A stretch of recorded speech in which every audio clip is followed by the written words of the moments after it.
Non, merci beaucoup. Je tiens d'abord à remercier le vice-premier ministre, ministre belge des Affaires étrangères, pour l'honneur qu'il vient de nous faire en nous visitant ici au Palais du Peuple, donc au Parlement, à l'Assemblée nationale.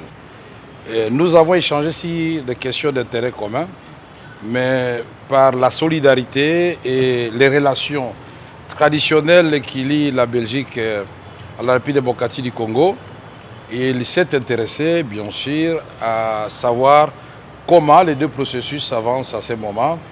Et nous avons mis ensemble en exergue la question humanitaire à l'est de la République démocratique du Congo, où les gens souffrent, où les gens n'ont pas demandé que la guerre éclate dans cette partie du pays et où les services sociaux de base devaient continuer à fonctionner. Nous avons parlé de la diplomatie classique, qui est son domaine, mais en même temps, il ne faut pas oublier qu'il avait été élu, il est parlementaire, mais pour le moment, il est vice-premier ministre et ministre des Affaires étrangères, à côté du président de l'Assemblée nationale parlementaire. Donc nous avons la diplomatie classique et la diplomatie parlementaire. Nous avons passé en revue les deux processus de Doha, c'est-à-dire Washington, qui met ensemble le président Tshisekedi et Kagame bientôt, mais à travers leurs émissaires déjà, un accord de principe avait déjà été signé. Les M23 et les gouvernements ont signé aussi une déclaration de principe. Mais nous avons tous constaté que cela n'a pas changé grand-chose sur le terrain. Donc les efforts doivent être faits et d'autres acteurs doivent être associés à cette démarche qui doit être globale. Quand je dis d'autres acteurs, la République démocratique du Congo doit se saisir de cette question. L'Afrique au premier plan avec l'Union africaine, l'Union européenne qui nous a accompagnés depuis longtemps et qui était à la base de la résolution 2773 ne doit pas être oubliée. Et donc nous devons résoudre cette question de façon globale et dans l'intérêt de tout le monde, de la République démocratique du Congo, du Rwanda et surtout de la population congolaise qui est la première victime de cette guerre. J'apprécie à sa juste valeur la diplomatie belge, et j'emprunte le mot du vice-premier ministre, qui a été vocal, qui a été audible. La Belgique a, sans fioriture et sans ambiguïté, plaidé pour que le Congo et le Rwanda ne puissent pas bénéficier du même traitement, puisque nous n'avons jamais franchi la frontière commune entre nos deux pays, le Rwanda et la République démocratique du Congo. Il y a un pays qui l'a traversé et c'est en violation des valeurs cardinales, des valeurs sacro-saintes de la Charte et des Nations Unies et de l'Union africaine. Et cela doit être condamné. La Belgique l'a fait, les 27 de l'Europe ont fait. Et nous étions étonnés de voir que ce soit la Belgique qui reçoive seule les coups du Rwanda. Et nous disons, nous sommes solidaires et reconnaissants. Pour le reste, nous avons convenu de continuer à échanger pour enrichir nos deux visions respectives qui sont pratiquement les mêmes. Et après avoir vu le président de la République, il est content de voir que nous avançons dans le sens de rechercher la paix. Mais qui veut la paix prépare la guerre. Mais je ne dis pas que nous allons faire la guerre maintenant. Nous sommes obligés de nous défendre. Mais ce que nous voulons, c'est les dialogues entre États, les dialogues au niveau national pour créer aussi la cohésion nationale entre Congolais, parce que le président entouré de toutes les forces politiques et sociales est plus fort qu'avec la seule majorité à l'Assemblée nationale. Moi, je suis très heureux de vous dire que c'est lui qui a eu l'idée des corridors humanitaires pour que ces populations, non seulement de Walungu, Kabare, Bukavu, je sens que vous êtes d'ici de Kivu, vous, hein?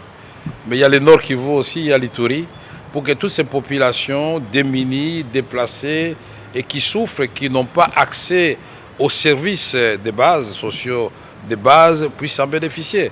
Et pour cela, nous comptons sur la diplomatie agissante du vice-premier ministre Prévost pour plaider auprès de l'Union européenne et du gouvernement belge pour qu'une aide humanitaire consistante soit envisagée pour ces populations qui souffrent, plus que d'autres populations où il y a la guerre à travers le monde qui reçoivent des cargos, des paquebots, et des avions qui même parachutent de nourriture et des habits et des médicaments.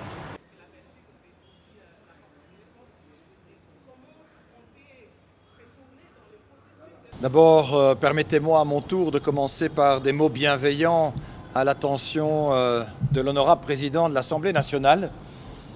Très honoré que vous ayez pu, avec votre délégation de parlementaires présents, consacrer pendant cette période de congé parlementaire un peu de temps, du temps précieux et utile, je le pense, à nos échanges, et je voudrais vraiment vous en remercier.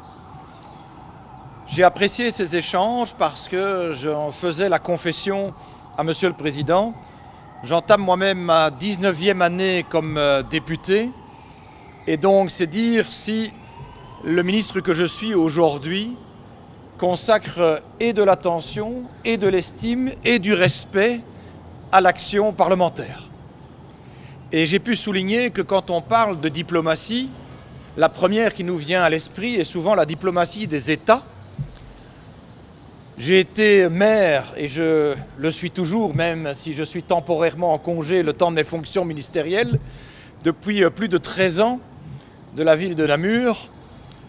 Et j'ai eu beaucoup de plaisir, avec l'Association internationale des maires francophones, à donner aussi du crédit à la diplomatie des villes. Et trop régulièrement, on oublie la diplomatie parlementaire. Et pourtant, et Monsieur le Président en est conscient, des réunions sont organisées aux quatre coins du globe pour réaffirmer l'importance de cette diplomatie, renforcer les liens.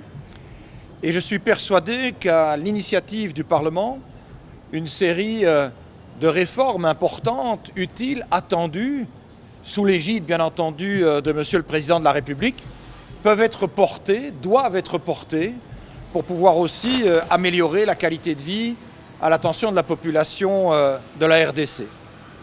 Et c'est précisément cette population de la RDC qui aujourd'hui nous préoccupe, celle qui est située à l'est du territoire et qui depuis trop longtemps déjà subit des violences abjectes en recrudescence.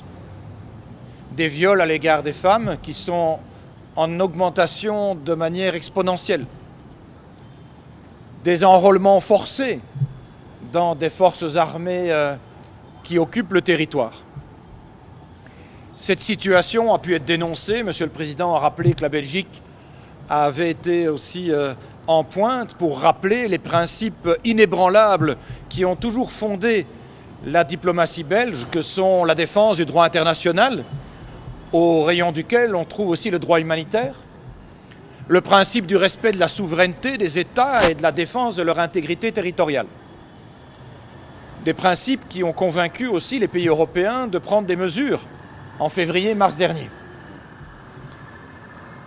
La Belgique se réjouit des initiatives qui ont pu être prises il y a quelques mois déjà par Washington, par Doha, mais reste convaincue que si l'on veut obtenir un résultat durable au niveau d'une paix effective sur le terrain, on ne doit pas uniquement externaliser le processus de pacification, mais s'assurer évidemment que les acteurs africains en sont eux-mêmes partie prenante, dans la même logique que ce que nous plaidons les Européens dans le conflit ukrainien, en estimant qu'il ne saurait pas y avoir de solution sans l'Ukraine ni l'Europe. Nous sommes confiants, nous voulons l'être en tout cas, dans le processus de Doha et de Washington. Mais nous sommes aussi lucides et nous devons l'être, en reconnaissant aujourd'hui qu'un mois plus tard, la situation sur le terrain ne s'est pas améliorée, qu'il y a toujours la commission d'un grand nombre de violences et d'exactions, et que l'heure plaide urgemment pour que ce qui a été signé prenne corps et impacte la réalité à l'est du Congo. C'est le message que j'ai souhaité réitérer aussi à Monsieur le Président de la République, à Monsieur le Président de l'Assemblée nationale. Depuis 7 mois que j'exerce les responsabilités ministérielles qui sont les miennes, il n'y a pas de chef d'État que j'ai plus régulièrement rencontré, jusqu'à 3 fois à présent, que le président Tshisekedi. C'est le signe d'un lien qui unit nos deux nations pour des motifs historiques, bien entendu, mais c'est aussi le reflet de notre volonté de rester cohérent par rapport à la défense du droit international. À l'heure où il est malmené, à l'heure où le multilatéralisme a besoin d'être réaffirmé, à l'heure où on assiste aux quatre coins du globe à une course à l'armement. Et donc, la Belgique reste disposée à œuvrer avec sa magistrature d'influence, dans le respect évidemment des prérogatives de chacun, sachant aussi que la rupture des relations diplomatiques avec le Rwanda ne nous confère pas un rôle de médiation, puisqu'il faut pouvoir être reconnu par l'ensemble des parties pour pouvoir œuvrer comme tel. Mais nous avons en tout cas une compétence et des convictions.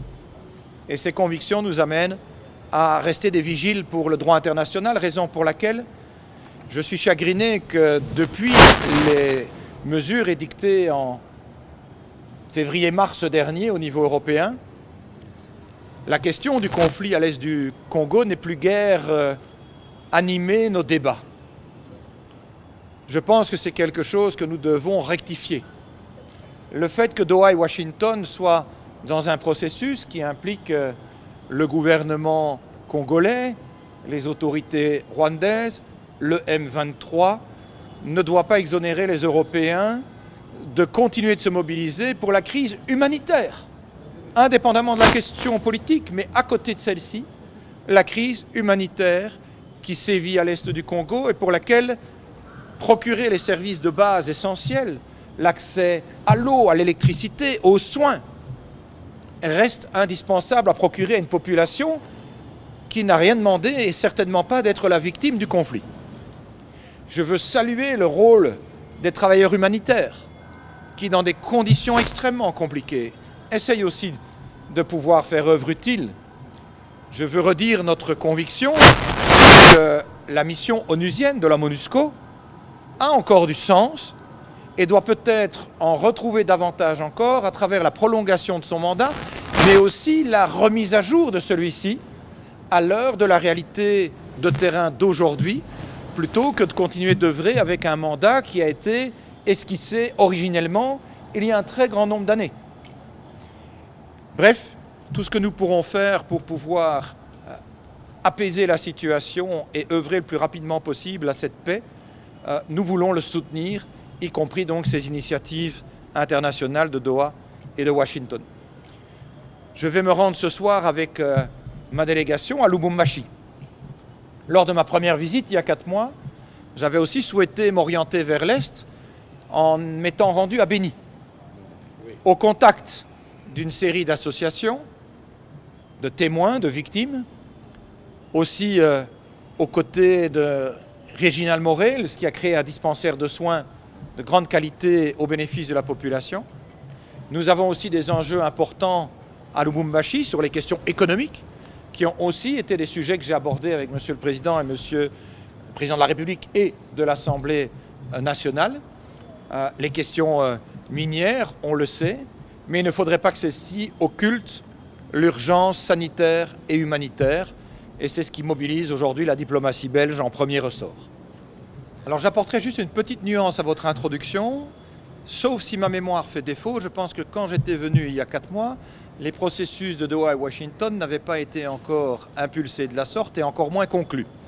Et donc ça constitue effectivement un élément de changement majeur entre aujourd'hui et l'époque. Raison pour laquelle j'ai autant insisté sur la nécessité que nous puissions aussi nous donner un gage de confiance dans ces processus, parce que nous avons tout intérêt à ce qu'ils réussissent. Et la population congolaise en premier lieu. Mais nous devons aussi veiller à ce qu'on ne tarde pas avec cet agenda. Ce qui serait dramatique, c'est que ces accords signés viennent s'ajouter à la déjà trop longue liste de documents antérieurs qui ont émaillé l'histoire de ce pays, qui furent signés sans que ce soit toujours suivi de mise en œuvre. Il est indispensable qu'il y ait du résultat palpable, tangible sur le terrain, le plus rapidement possible. Et bien sûr que des exactions continuent. Et c'est pour cette raison que je veux continuer d'agir comme vigile à l'égard de la communauté internationale, pour ne pas qu'elle pense que les processus qui sont actuellement en cours, qui sont louables, destinés à atterrir à une résolution diplomatique et politique du conflit, servent de paravent au drame humanitaire qui continue de se jouer et aux violences qui continuent de s'accroître, loin de diminuer. Et c'est notre devoir de porter ce message. Bien entendu qu'il ne faut jamais chercher à externaliser un conflit. Mais le propos que j'ai tenu n'était pas celui-là, il était de dire qu'on ne pouvait pas uniquement obtenir la paix par l'externalisation du processus de négociation. C'est pour ça qu'il est indispensable que Doha et Washington puissent bénéficier du soutien le plus large et la Belgique apporte son soutien à ces processus, mais qu'il est aussi important, si on veut que la paix qui puisse être scellée ait un effet durable dans le temps, que les acteurs de la communauté africaine soient eux-mêmes partie prenante. Deuxième élément, je ne suis pas présent parce que je serais frustré ou contrarié de ne pas être autour de la table. Ce n'est pas un ministre qui cherche à donner des coudes pour pouvoir avoir un peu de lumière ou de soleil dans un processus de médiation qui s'adresse à vous. Je ne viens pas en disant « il nous faut, nous aussi, que nous puissions être partie prenante dans ces processus ». J'ai l'humilité de reconnaître que les positions que nous avons tenues, que la rupture des relations diplomatiques qui a été souhaitée par le Rwanda, ne nous qualifie pas pour un processus de médiation. Pour autant, je ne me résigne pas à rester spectateur. Je pense que nous devons, en vertu de la défense du droit humanitaire et du droit international, continuer de mobiliser les acteurs, les uns et les autres, pour que l'on puisse conserver une attention soutenue sur la question humanitaire. Je laisse à Doha et à Washington le soin de progresser dans la résolution politique du conflit, mais j'estime pouvoir jouer un rôle avec d'autres pays dans la question humanitaire et donc l'aide urgente à apporter à la population. Et c'est la raison pour laquelle il est important que l'un ne soit pas le paravent de l'autre. Un Picasso.